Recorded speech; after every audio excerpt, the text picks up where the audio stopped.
Welcome to a solo episode of Health Coach Talk.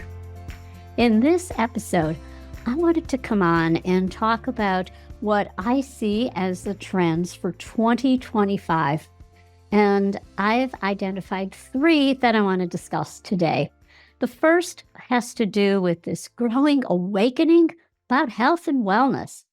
The second is about the growth of access to lab tests.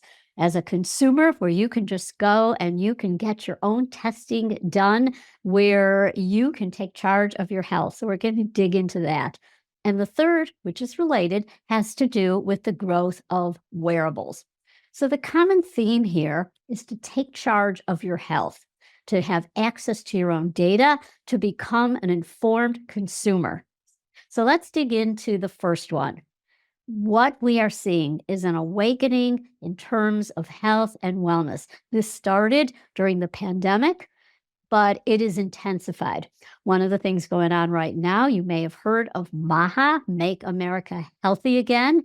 And what has happened as a result of all this talk about, for example, what are the ingredients that we're putting into our food supply, that you're seeing in the press front page stories about this. The New York Times had an article about ultra-processed food. And then yesterday, which was at the time of this recording, this was January 8th. This was from the Wall Street Journal. And here is, if you're watching, you can see this was the personal journal section. And what is the title here? Researchers dig into the risks of ultra-processed food. Wow, this is a full page story. And they describe what ultra-processed foods are and how they are different from foods that are minimally processed, foods that just are from nature, like you have an apple, you eat a banana, you have a steak, for example. And so it was not processed, but processed are things that they come in bags and boxes and cans. And so I was thrilled to read this article. However, there were some problems. And usually when a reporter from a magazine or from a newspaper like the Wall Street Journal, they cover a topic, but they cover it from one angle, and it's often very slanted and it is often missing important pieces. And so it's easy to come away with a lot of misconceptions. So what was the biggest takeaway here that I thought could be problematic? Well, they were emphasizing calories. So they were back in a very old way of thinking a calorie is a calorie. And so one of the conclusions was you should look for foods that it's okay to have some processed foods. Like, for example, if you have some fruit cocktail that comes in a can, they're saying, well, that didn't have many ingredients and it's low calorie. Well, my thought is, well, what is the problem with that? And then what they don't talk about is the sugar content. And so one of their conclusions was look for the lower calorie, have low fat flavored yogurt as a processed food instead of frozen meatballs. And I thought, nope, not for me. In fact, just the night before, I had frozen meatballs, and I happened to get them from a company that is called Force of Nature. This is not a paid advertisement for this company, but they are a ranch in Texas, regenerative agriculture, and I get this incredible meatball from them that is an ancestral blend. So it has organ in there and it's yummy. And so that is, they can consider that a processed food, but I wouldn't consider it necessarily a processed food. What they put in there are natural ingredients, like mix it with salt, and for example. But that low fat flavored yogurt, well, what's in that and how many grams of sugar would that be? Many years ago, I would do talks about sugar impact, and I would take pictures of labels of yogurt, and usually the low fat, the non-fat had the most sugar in that. So that wouldn't be something that necessarily would be better for you. So on the whole, it was promising that they talked about ultra-processed foods, and we want to really pay attention to not have those as a major part of our diet. But one of the best ways to do that, which the article didn't mention, is to shop the perimeter. So the perimeter is where you would find the fruits and vegetables, you'd find the meats, you would find the dairy, but you would not find things that come in bags and boxes and cans. But do you want to say 100% I will never eat ultra processed foods? Well, no. I make protein shakes every day because I need to get in a lot of protein in my diet. And so I have a whey protein. And I use companies like Keon. For example, I switch off my whey protein powder. I make sure that they come from good sources, grass fed beef, for example, but I will also want to be cognizant of the fact that, yeah, this is a processed food. Or if I'm traveling, I may have a protein bar occasionally. But what I look for is ingredients that I can't pronounce, chemicals that I don't know, I can't even pronounce them. I don't know what they are there for. And on the whole, I try and imagine my great grandmother walking with me in a supermarket. And if she couldn't recognize it as food, then that's a good bet that it is ultra processed. Now, why is this important for health coaches? Because you can help people. They may bring to you articles like this and they'll be confused. I remember when I was a health psychologist and I had many clients that I saw. And back in the day, that was before coaching really had a name as health coaching, but that's really what I was doing as a health psychologist. And they would say, "Oh, look here, Dr. Sandi, it says that this is a good food to eat." And I would have to explain what was the problem with that article, for example. And so here, where someone may have come to you and say, "Look, it's fine to have the low-fat flavored yogurt. That's a great breakfast." But as a health coach, you would want to ask those questions to them about, well, is this the best choice for you if you want to boost your protein intake, for example? Or let's look at the label. Let's, bring in that carton, or we can share it if it's a Zoom call. Go in your kitchen, get a carton. Let's see what's in it, and then come to a decision whether that is good for you.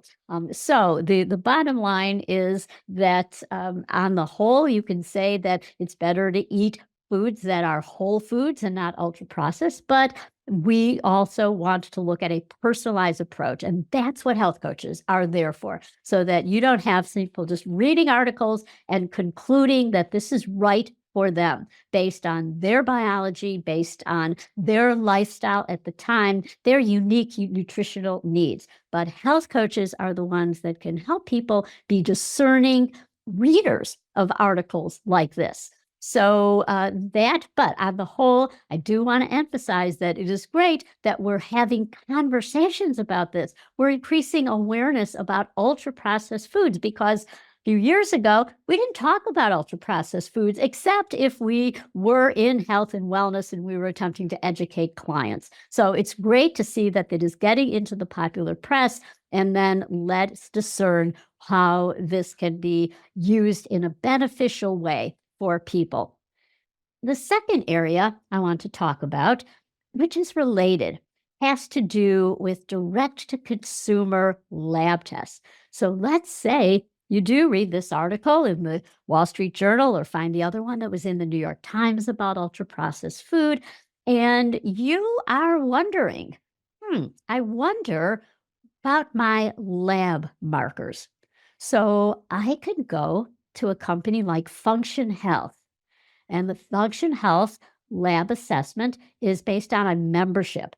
It is $499 a year, and you get testing twice a year. I've done it, and everything under the sun is assessed. You go to Quest in your neighborhood for your blood draw, and then a few weeks later, you get an email back, and it is very comprehensive. You get things like your biological age. I was happy to know that I was about 12 years younger than my chronological age, but it also told me things that were not so good. There were markers there that I have to monitor and watch, but it can get overwhelming.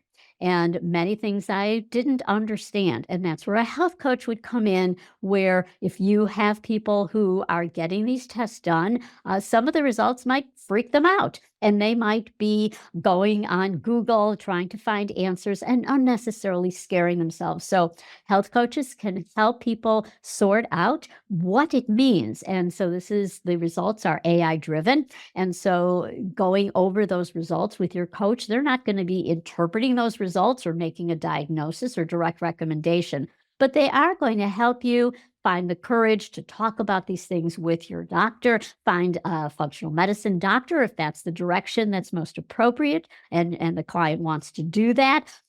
Or it can be used as a starter conversation for making lifestyle changes. So, for example, let's say somebody's markers of inflammation are high, and maybe they can start an anti inflammatory diet, or they can start a different fitness routine, or they can start to incorporate more stress management into their lives.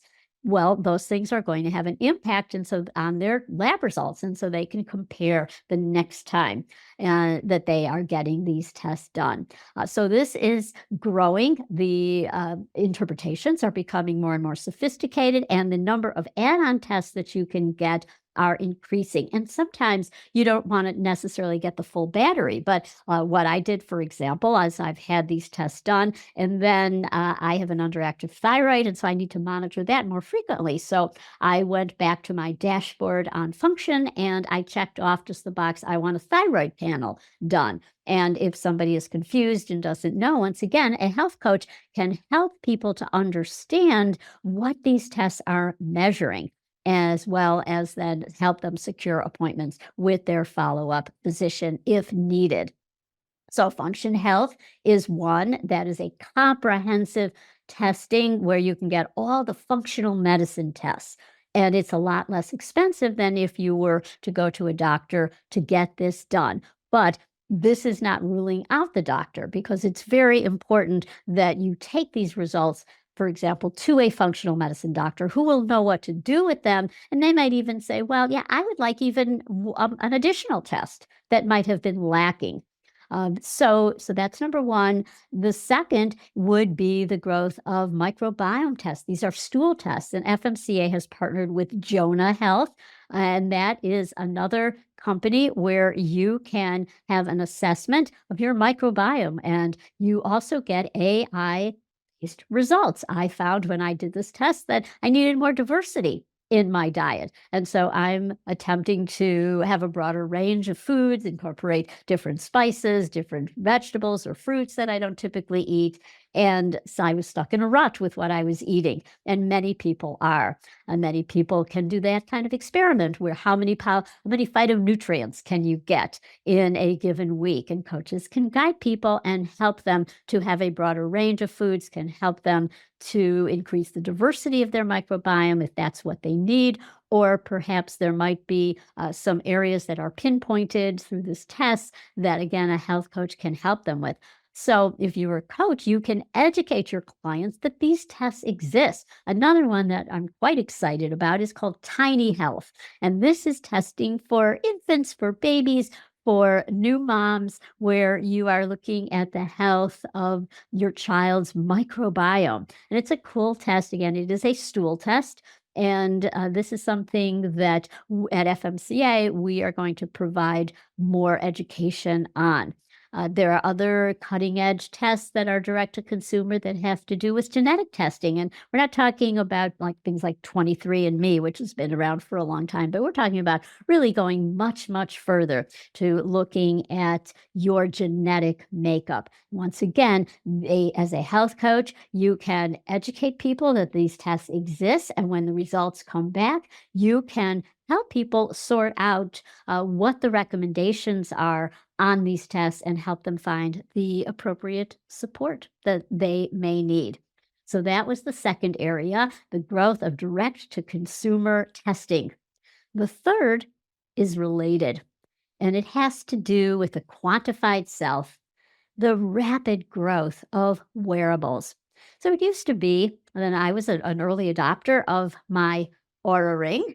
And now they have small enough sizes because I have very tiny fingers and I was wearing it on my thumb. Well, now I can wear it on my index finger, which I just heard is the best place to wear your Aura Ring. An Aura Ring is a tracker that is primarily for sleep. You get your percentage of deep sleep, of REM sleep, your total time of sleep. It'll assess your breathing during the night, your HRV, which is your heart rate variability, which is a marker of basically the beat to beat variations. It's a measure of your resilience, your stress levels, and the Oura Ring also gives some idea of your stress during the day. You can have your steps counted, and it is also getting more and more sophisticated. For women who are menstruating, you can also tell when you're ovulating, and you can also tell when your temperature is increasing overnight, which is a marker often when you're starting to fight an infection. So many uses. And what I've been thrilled to see is more and more people recognizing the Oura Ring. I was in a store recently, and the sales associate said, "Oh, is that an Oura Ring you're wearing? I really want one." It was around the Christmas season, and she said, "I want one for Christmas. That's what I'm asking for." Well, again, this is exciting news. This is people who are not in health and wellness, because previously it was just our inner circle of people who were in this field who would say, "Oh, I love my Oura Ring. See, you're wearing one as well." But now I've had more and more people who are not in this field, and they are recognizing the Oura Ring. They are saying they want one, or they're familiar with other similar devices. And associated with this is the Apple device. The Apple Watch is really becoming a health device, and so many things can be measured. This is very good news for health coaches. In fact, there is even a CPT code, that is the procedural terminology that is used for billing encounters through insurance, and there is one for remote physiological monitoring, and many medical practices are incorporating this. They are hiring health coaches. The health coaches are the ones doing the physiological monitoring through wearables. It has to be an FDA approved device. And then they are getting reimbursed for those services through their practice. And I think we're going to see the growth of this. So this is very exciting. We can only see the future as very bright, that more and more things will be able to measure. So I wear a continuous glucose monitor. This one is by Thea. The company is, they are the ones who are offering us through a membership, and I buy these sensors. And this one is a Freestyle Libra. It's made by Abbott. There is Dexcom as well, and they last for 14 days. The Dexcom, I believe, is 10 days, then you replace it. And I monitor this all day long, and I see what causes a spike. And what I find is that it's not the food so much as my stress levels. For example, I had to go to the DMV to get my driver's license renewed, and it said I needed a vision test.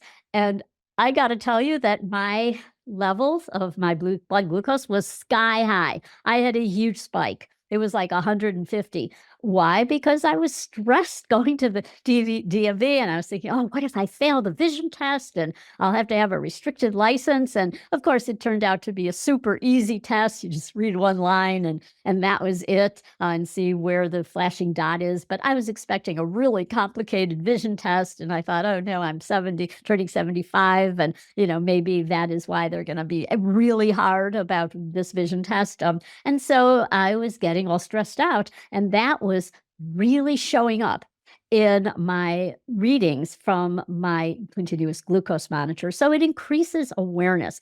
And as a health coach, you can help people understand the value of wearing these kinds of devices. And then you talk about it. What do you think was responsible? How can you change next time? For example, for me, I knew that all I had to do was get back home and take a walk, and then the reading plummeted. Or every time I do some quieting techniques, it can be at 1:30, and then I open my eyes after 10 minutes of meditating, for example, and it's gone way, way, way down. Huge drop. And so those are the kinds of things that health coaches can be really instrumental in helping people understand, helping people get the device and use it appropriately, and most importantly, change things in their life based on this data. But I want to say one more thing about the use of this data and the growing use of AI. What we heard all last year was the growing, really, this phenomenon of AI health coaches. And some articles even alluded to the fact that we don't even need humans as health coaches anymore, because you can get an AI health coach. You can have your watch, you can have your Aura Ring, and you can have Chat GPT. you can have a health coach. And one of the big announcements last year was that OpenAI had partnered with Thrive Global to develop a really remarkable state-of-the-art health coach. And this was going to be revolutionary, and it was going to be the best thing that people could do to change their behavior. And there were quotes from heads of these companies saying, yeah, this is great. People are really going to get healthier because we will have this AI health coach. Well, I saw a few weeks ago that not so fast, that they're running into lots of problems in the development of this health coach. And one of the questions was, is going to really be any different than using, like, let's say ChatGPT, ask a question like, hey, you can, like, hey, like, what are my trends for my sleep? Things that, for example, the Aura Ring might already be doing, where it'll say, hey, here's your average, or your watch can do the same thing. You can see in your Apple Health data that, oh, this is the trend for the last few weeks. So it's already leading you in that direction. And so everything I had heard about this particular OpenAI Thrive Global merger to develop a health coach was that it would be about giving you advice. Well, that's not what health coaches do, as we know. They are the ones who inspire you. They don't tell you what to do and just provide advice. That doesn't work. They help you become inspired to take charge of your health. And that's what I'm really talking about today, taking charge of your health, whether that means being a discerning reader when you have an article about ultra-processed foods, being able to say, wait a minute, like low-fat yogurt, that's not really what I would choose over those meatballs, for example, if I need to have good sources of protein in my diet. Or you might be able to be a discerning consumer because you are monitoring your health through these direct-to-consumer lab tests, and you are using your wearables, and you are then the final, most important step is you are working with a health coach who's helping you put all the pieces together. Most importantly, is acting as your ally, your support, your accountability partner. And we are living in a day and age right now where people need to build resilience. They are lonely, they are isolated, and they're confused by so much information coming at them. They don't know what's real and what's fake. And health coaches can help them sort it out and be that person that is their support in their lives. Help them to thrive and feel resilient and strong. And that is what it's all about. So I hope that you've enjoyed this solo episode of Health Coach Talk. If you are thinking about becoming a health coach, there has never been a better time. Watch for my new upcoming book. It is called Your Health Coach Will See You Now. Creating Healthier Lives Together. Together is the key word. That book should be released soon. You will be hearing more about it. And we at FMCA, and I believe personally, that health coaching is where it's at in terms of healthcare. Our system is truly broken, and we cannot get healthy again without support. And that's what health coaches are here for. If you're thinking about becoming a health coach, this career literally can be personally transformative. It brings you joy to be able to partner with someone else and help them have this life-changing experience. So I will see you on the next episode of Health Coach Talk. Bye for now.